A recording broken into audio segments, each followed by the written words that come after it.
Welcome to the LemnaTec Academy. Phenotyping for biological applications. A summary. Plants have phenotypic properties. By recording images of plants and analyzing these images, we generate phenotypic data that can be interpreted for biological applications. Phenotyping for biological applications. Phenotyping of plants, seeds, and non-plant organisms. What are phenotypes and how can we measure them? The phenome, so the sum of all phenotypic properties, are these features of an organism that are visible and measurable from outside, generally without destructive measurements. Phenotypes are controlled by the physiology. The physiology itself is controlled by the genome on the one side, but also strongly influenced by the environment. So there are several factors that drive phenotypes. On the one side, it's all about genetics. Genetics is important in research and breeding. For instance, for research on gene regulation or breeding with genome editing.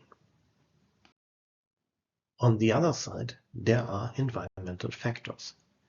This comprises the soil, the nutrients in the soil, climate conditions, and in case of crops, also cultivation practices. Environmental factors can also be stresses, diseases, pests, or severe weather. Phenotyping effects of environmental factors is of interest, for instance, in fertilizer development or for developing agrochemicals that are active against pests and diseases, or any other cultivation substances that are applied to plants. Taken together, phenotypes result from the interplay of genetics and environment. This can be represented in an equation. Genes, their expression, regulation, enzymes, and metabolites make up the one part of the equation. Their activity mixes with factors coming from the environment, such as the availability of light, soil, nutrients, the weather, stress factors, or temperature. They take influence on each other, and finally they result in how phenotypes are represented. Leaves, shoot, root, fruits, flowers and seeds, the overall biomass, the dimensions of the plant, the color, other surface properties, morphology, temperatures, water content, pigments, and the photosynthesis are phenotypic factors that result from genetic and environmental interaction. So, what is phenotyping? It is measuring and quantifying phenotypes. It is also linking the phenotypes to genetic functions, and it's linking phenotypes to the environmental influence. Compared to molecular biology and biochemistry, plant phenotyping is more complex. The reason is that in phenotyping we do not deal with a specific class of substances or typical biochemical reactions. Instead, we cope with a broad range of phenotypic properties that we measure from outside the organism using different measurement technologies. In theory, the result of phenotyping is measuring the phenotypes of the organism. Practically, we also need to consider the sample preparation and sample handling and the measurement technology that we use for phenotyping, because they also take an influence on the result. The phenotypic properties of plants or other organisms, like dimensions, diseases or damages, and other factors, classically are seen and described by human vision. People take manual measurements and do descriptions. Phenotyping technology comprises imaging with photograph, with spectral imaging, scans, or using specific wavelengths. All these images go into software with image processing algorithms and machine learning or artificial intelligence. Thereby, phenotypic features and parameters are extracted from the images. Regardless whether you do visual inspection and manual measurements or whether you use technology, in the end, you need to do a biological interpretation of the measured and recorded data. So growth and development, responses to environmental stresses, or photosynthesis. All these parameters that you measure are only valuable if you can bring them into a biological context. Let's have a closer look at imaging and scanning in phenotyping applications. The basic method is RGB imaging.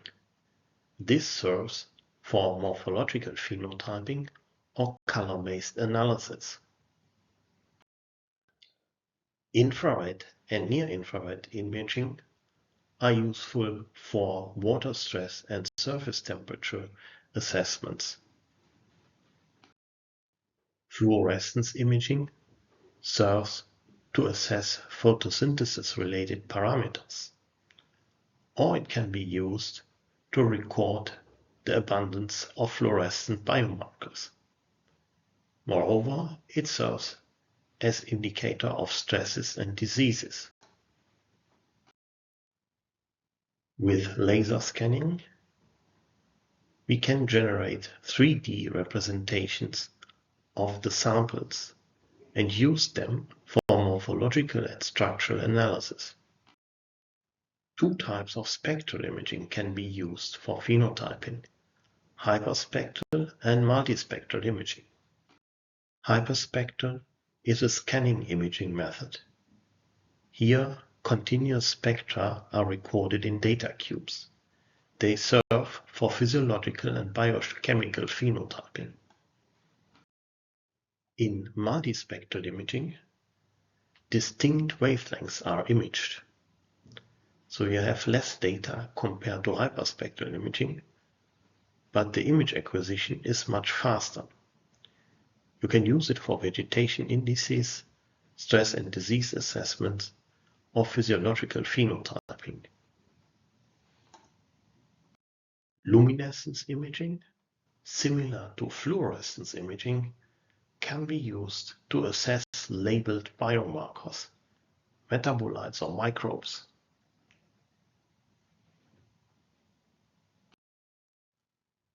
Images describe phenotypes. Here we have an example of an RGB image, so a classical photograph. There are two plants, and we immediately see that they differ in phenotypes.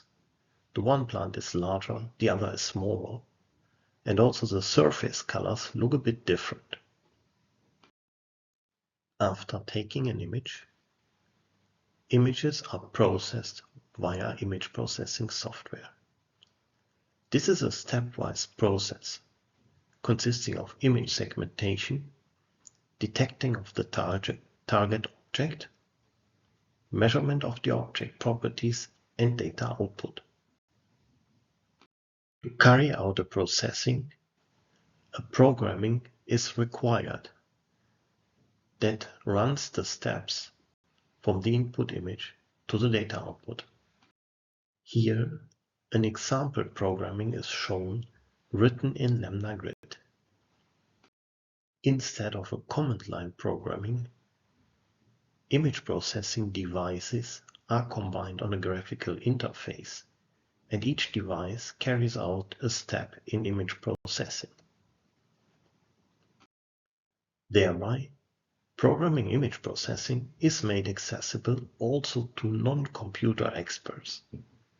It can be done also by biologists or lab technicians. For complex analysis, we use machine learning. The first step in setting up an image analysis with machine learning is doing training rounds to get algorithms trained for the analysis.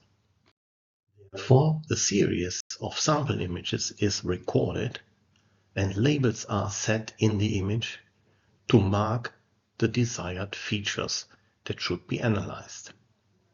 This information is fed into the algorithm as part of the machine learning training.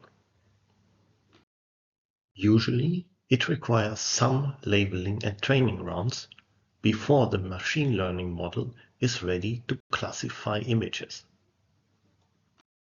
Once the machine learning model is working in the desired way, it can be applied to images that come out of a measurement routine.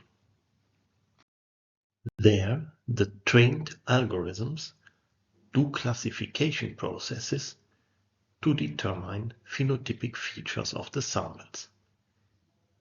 In the current example, it is about germination rates, root length or shoot length of the seedlings.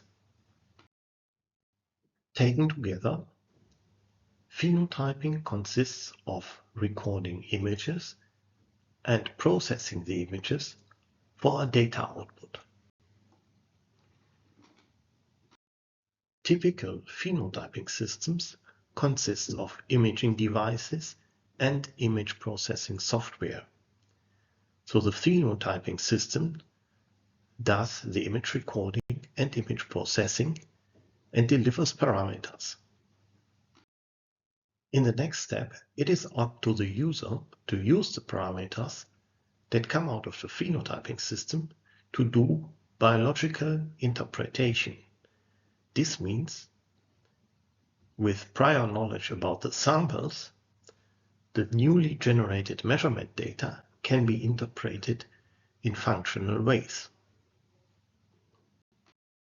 By an interpretation of the measurement data takes place, and knowledge can be increased or scientific insights can be gained.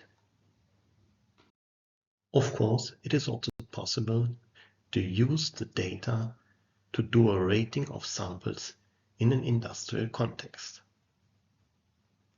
For instance, when screening samples for specific properties. Let's have a look at some application examples. This is an example from a scientific study. Arabidopsis plants were grown under different moisture and light conditions. Phenotypic data were acquired over the growth time and compared at the end of the experiment. The group with more light and more water was the largest at the end and grew the fastest throughout the time. In contrast, at low light and lower water, the plants stayed the smallest and grew the slowest. The two other groups had the same size at the end of the experiment. So only having an endpoint measurement, but not a dynamic development of the data, one would consider them probably as the same. But it is not only the different growth dynamics that made them different, they also have a different shape. You see it on the images. As shape descriptor, the compactness factor is calculated. In the group Having higher light and less water, the compactness was high throughout the whole experiment. This means, despite having enough light, they already sense that the soil water is limited, and therefore they grew compact. Plants at low light have long petioles. This leads to low compactness. The reason is that these plants try to avoid the shade by growing longer petioles so that the leaves reach more light. This small example shows that a range of conclusions can be drawn by considering the different phenotypic data gained from these plants. But let's have a look at an example with crop plants. Here, cultivated barley was crossed with wild barley, and the progeny was exposed to drought. The aim of the study was to look for gene loci that are responsible for drought tolerance. The different lines of the progeny exhibited various responses of growth during the drought phase. These phenotypic differences could be taken to rate whether they are drought tolerant or not.